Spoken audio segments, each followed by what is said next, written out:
Uganda has a population of 234.5 million people. Half of that population is below 15 years of age.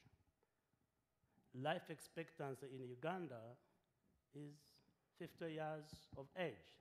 No one is here who is 50 years of age.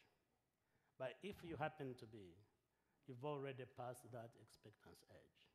When you think of education in Uganda and Kenya and Tanzania, the countries that surround Uganda, you will see the numbers of children that go to school and the ones that complete that level of education. When you think of what United Nations has done, the total number of orphans in sub-Saharan Africa alone is greater than the number of children in all those countries you see on that slide.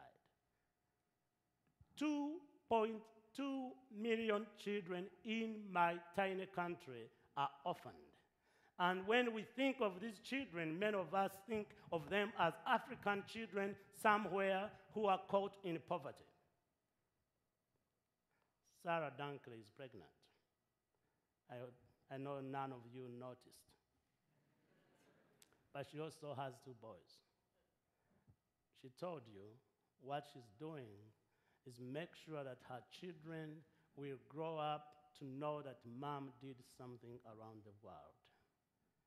Your children, my children, your nieces, your nephews, when they are born, everything we think of our children is to provide for them everything they need. In fact, my son Nicholas, if he was in a tree and I said, jump, Dad will catch you, he will jump.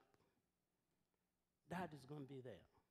When I put him to bed at night and say, good night, son, I will see you in the morning, he has no doubt Dad will be there in the morning. He'll give him a big hug and say, I'm proud of you, go to school. And he goes and he knows Dad will pick him up from school, or mommy. Or when Dad is speaking in Canada, somebody will pick him up. 2.2 million children in one single country wake up every morning and nobody tells them, I love you.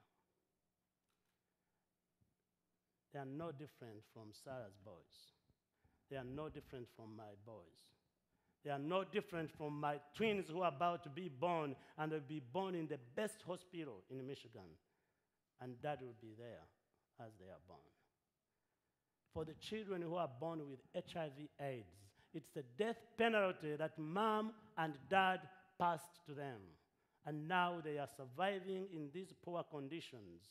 And tonight, what we have done is make that pledge and spare a night to come here to celebrate, but also to join hands with Sarah, with the board, to say we are not going to sit back and watch as the children perish because they don't have a fifth of a pencil.